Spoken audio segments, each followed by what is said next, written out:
you will see that a giant circle appears and a little ComSat scan will show up over the area that you have scanned. This is used to reveal kind of shrouded area, which I'll do here.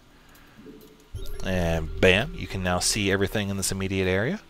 This is also useful for detecting stealth. So if an opponent is attacking you with, say, Dark Templar, or you have an observer in your base, or even if Zerg have burrowed and are sitting right in front of your Marines, well, you can scan and you would see a whole bunch of little holes in the ground, or Dark Templar, or whatever the reason. Point in case, they do detect stealth and burrowed units. Very good ability there.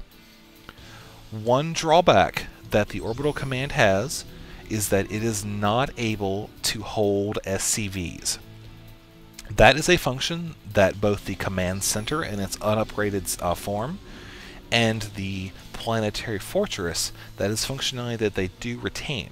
So you will see here, if I zoom in and I have this button hovered over, load, go ahead and select my SCVs here so you can kind of see. I'm going to go ahead and click this load button now. You'll see a whole bunch of SCVs do go into the command center. This is extremely useful for panic moments. You know, you've got Mutalisks in your mineral line, something's attacking you and you're not really sure what to do. Probably a good first step would be to select your Planetary Fortress and load those units up. That will definitely protect them from immediate harm. You still may wish to repair the Planetary Fortress with your SCVs. That is more of a strategy decision. I will leave that up to you. However, this video will just kind of cover the basic options that you will have as a Terran player. So I am going to go ahead and use this SCV to repair this other guy here, as I guess he tripped and hit his head on a rock or something. I do not know, but we're fixing it now, so that's okay. And as soon as they're done, I'm going to go ahead and send these guys back to do their job, as they were doing it very well. Let's see, I do have a couple extra SCVs. I'm just going to go ahead and send them down real quick. And once again, I'm going to go ahead and lower this depot and bring these SCVs down. And go ahead and bring that back up. Send you over here. I don't know why you stopped, probably because I didn't give you the right command. And now we have pretty much gone over all the buildings that we have up to this point. We do have those research upgrades complete from the engineering bay. I'm going to go ahead and get the weapons and armor going just because I can. Okay, so we've got the SCV selected here. We have reviewed the first 5 buildings. I'm going to go ahead and review the bottom buildings of the kind of basic tier buildings here. First of all, we do have the bunker. This works just like the one from Starcraft 2. You see it all, or Starcraft 1. You see this also does have a +1 range to units inside, so definitely a good upgrade. We also do have the missile turret. This is the exact same thing from Starcraft 1. I mean, this is probably one of the most recognizable buildings in the game. So, it attacks air units, only air units, and it also detects stealth and bird units. This is the sensor tower. It is a new building with Starcraft 2. It's for lack of a better description, it acts a little bit like a proximity map hack. I will build one of those in just a minute to show you what I'm talking about. But for now, I am going to go ahead and build a bunker. And I'm going to build a missile turret. And then I'm going to build a sensor tower. So you will see that I'm taking advantage of the structure queue here, as I do have 2 extra buildings queued up after this one SCV is completed with its bunker.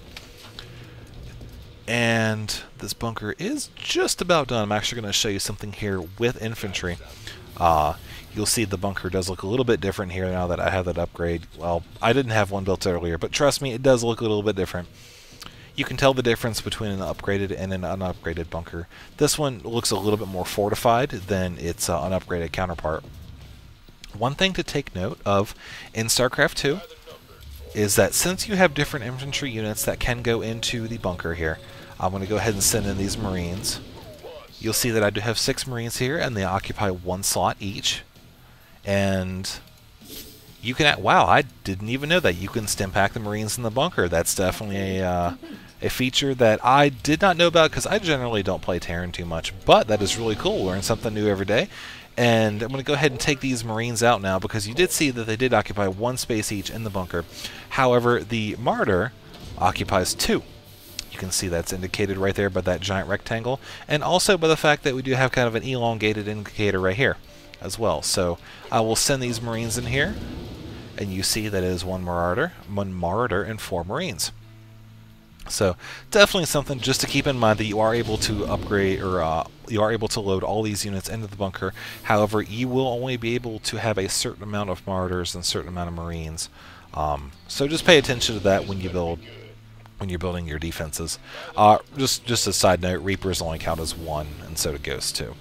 So gonna go ahead and send you over here. Oh, bunker is pretty straightforward. The only new ability that they have that I haven't covered yet is the salvage ability. This lets you kind of recycle the structure and return 100% of its mineral and gas value. So I'm going to go ahead and click that, and you'll see what happens here.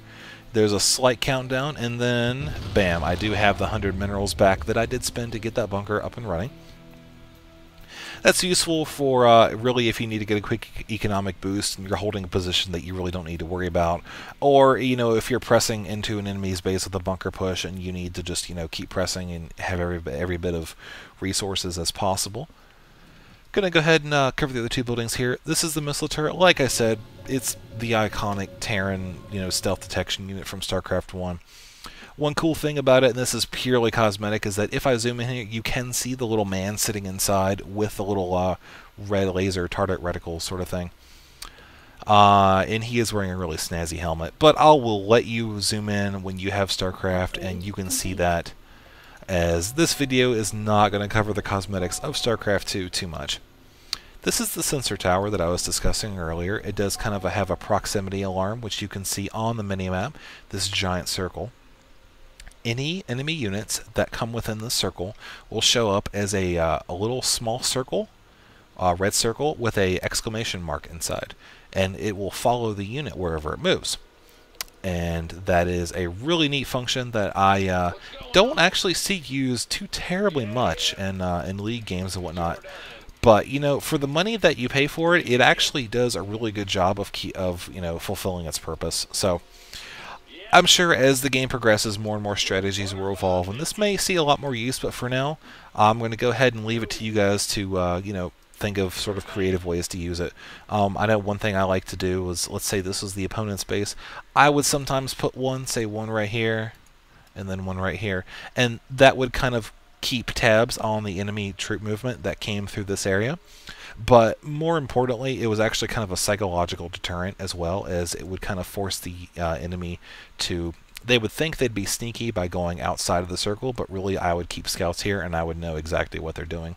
So basically it more or less funneled their troops into going one of 2 positions, which was a lot easier to control than controlling an entire fourth of the map or whatever. So StarCraft 2 definitely has a psychological component, which if you can master will give you a big advantage. I'm going to go ahead and take a look at the advanced structures now here. We do have the Ghost Academy, which is required to build ghosts, ghost upgrades, and nuclear missiles. So I'm going to go ahead and build that. I'm also going to go ahead and take a look here. Oh, SCV, you ran in too quickly. I'm going to go ahead and drop down a factory as well. I don't want to wait for this SCV to finish building, so I'm going to go ahead and build this factory right here now with this SCV. As these buildings do finish, you will find that I'm going to go ahead and build a ghost here and show you the new features with it, and we'll see about teching up a little bit here. Go ahead and get the ghost going, and while that's building, you will see this is a new structure from Starcraft 2. They took out the regular academy and they just made this one kind of specialized for the ghosts. And so we do have the cloaking upgrade here, as well as the Mobius reactor, which increases the starting energy. Cloaking's pretty self-explanatory.